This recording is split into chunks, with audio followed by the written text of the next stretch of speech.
नमस्कार दोस्तों, कहीं अनकही कहानियों में आज मैं आपके लिए लेकर आई हूँ सुदर्शन की लिखी हुई कहानी हार की जीत।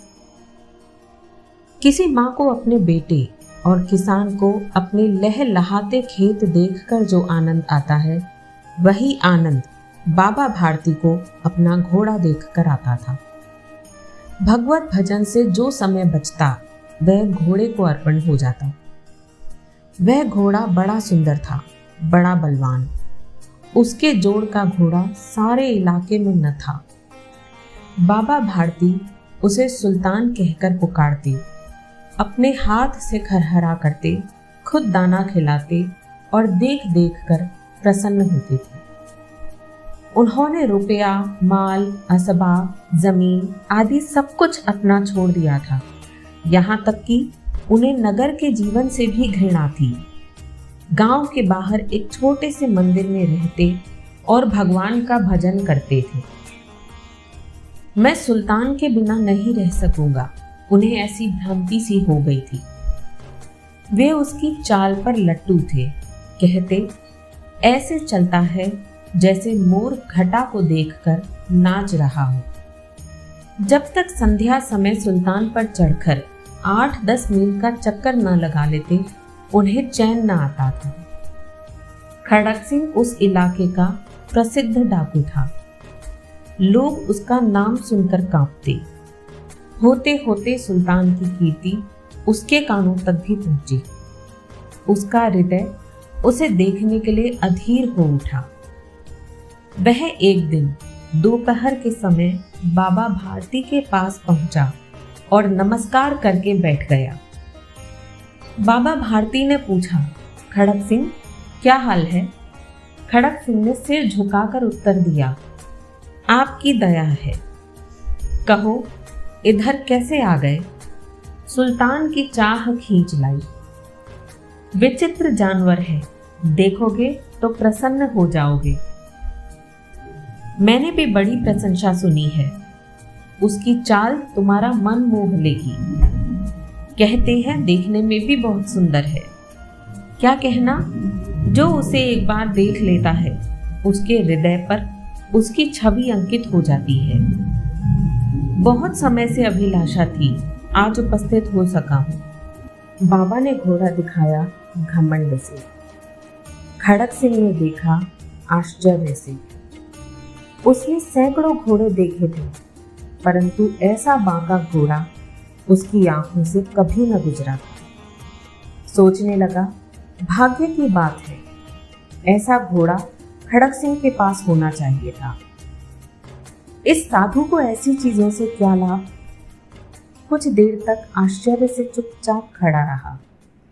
इसके पश्चात उसके हृदय में हलचल होने लगी।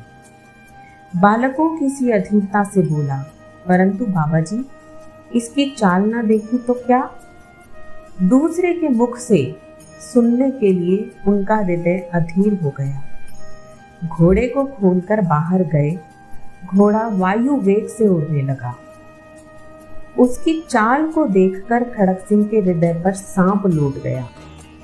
वह डाकू था और जो वस्तु उसे पसंद आ जाए उस पर वह अपना अधिकार समझता था।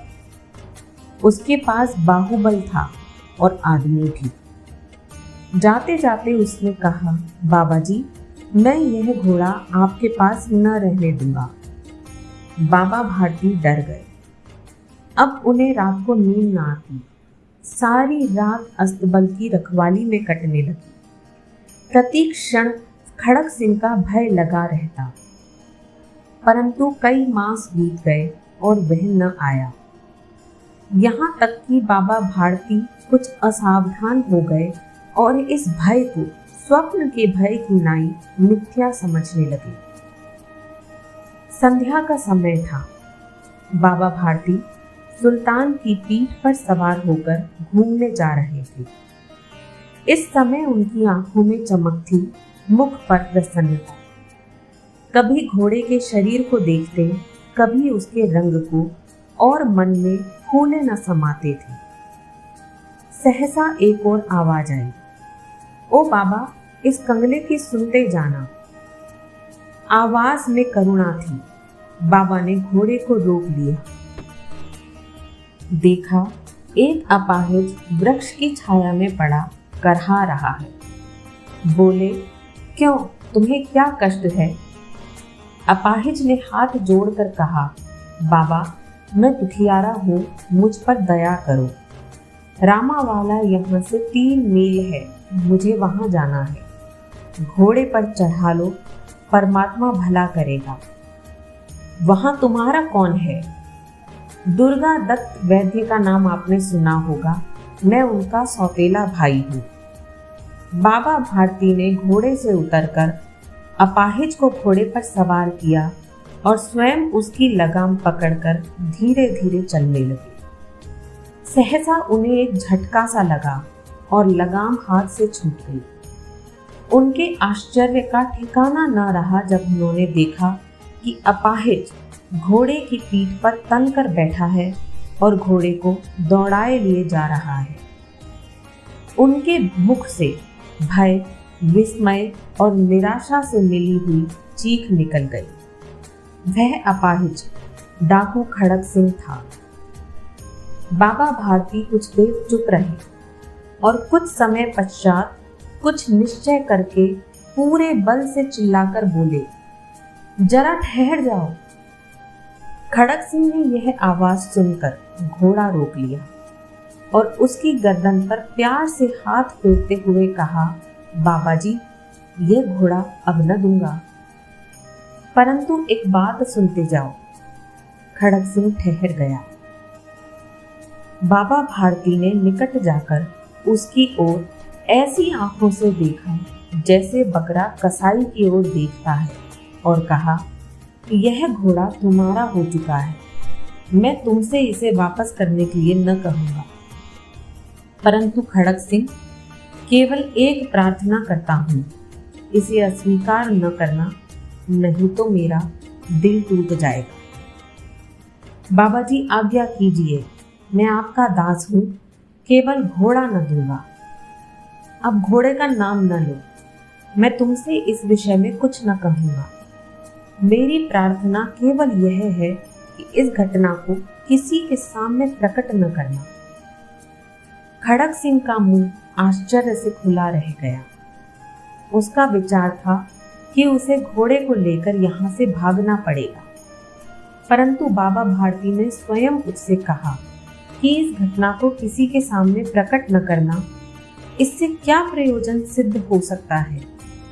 खड़क सिंह ने बहुत सोचा, बहुत सिर मारा, परंतु कुछ समझ न सका। हार कर उसने अपनी आंखें बाबा भारती के मुख पर गड़ा दी और पूछा, बाबा जी, इसमें आपको क्या डर है? सुनकर बाबा भारती ने उत्तर दिया, लोगों को यदि इस घटना का पता चला तो वे दीन दुखियों पर विश्वास न करेंगे। यह कहते कहते उन्होंने सुल्तान की ओर से इस तरह मुंह मोड़ लिया जैसे उनका उससे कभी कोई संबंध ही ना रहा हो। बाबा भारती चले गए, परंतु उनके शब्द खड़क सिंह के कानों में उसी प्रकार गूंज रहे थे। सोचता था, कैसे ऊंचे विचार हैं, कैसा पवित्र भाव है। उन्हें इस घोड़े से प्रेम था। इसे देखकर उनका मुख फूल की नाई खिल जाता था। कहते थे, इसके बिना मैं रह न सकूंगा। इसकी रखवाली में वे कई रात सोए नहीं, भजन भक्ति न कर रखवाली करते रहे, परंतु आज उनके मुख पर दुख की रेखा तक दिखाई न पड़ती थी। उन्हें केवल यह ख्याल था कि कहीं लोग दीन दुखियों पर विश्वास करना न छोड़ दें। ऐसा मनुष्य नहीं, देवता है। रात्रि के अंधकार में खड़क सिंह बाबा भारती के मंदिर पहुंचा। चारों ओर सन्नाटा था। आकाश में तारे टिमटिमा रहे थे। थोड़ी दूर पर गांवों के कुत्ते भौंक रहे थे। मंदिर के अंदर कोई शब्द सुनाई न देता था। खड़क सिंह सुल्तान की बाग पकड़े हुए था। वह धीरे धीरे अस्तबल के फाटक पर पहुंचा। फाटक खुला पड़ा था। किसी समय वहां बाबा भारती स्वयं लाठी लेकर पहरा देते थे, परंतु आज उन्हें किसी चोरी, किसी डाके का भय न था। खड़क सिंह ने आगे बढ़कर सुल्तान को उसके स्थान पर बांध दिया और बाहर निकलकर सावधानी से फाटक बंद कर दिया। इस समय उसकी आंखों में नेकी के आंसू थे। रात्रि का तीसरा पहर बीत चुका था। चौथा पहर आरंभ होते ही बाबा भारती ने अपनी कुटिया से बाहर निकल ठंडे जल से स्नान किया।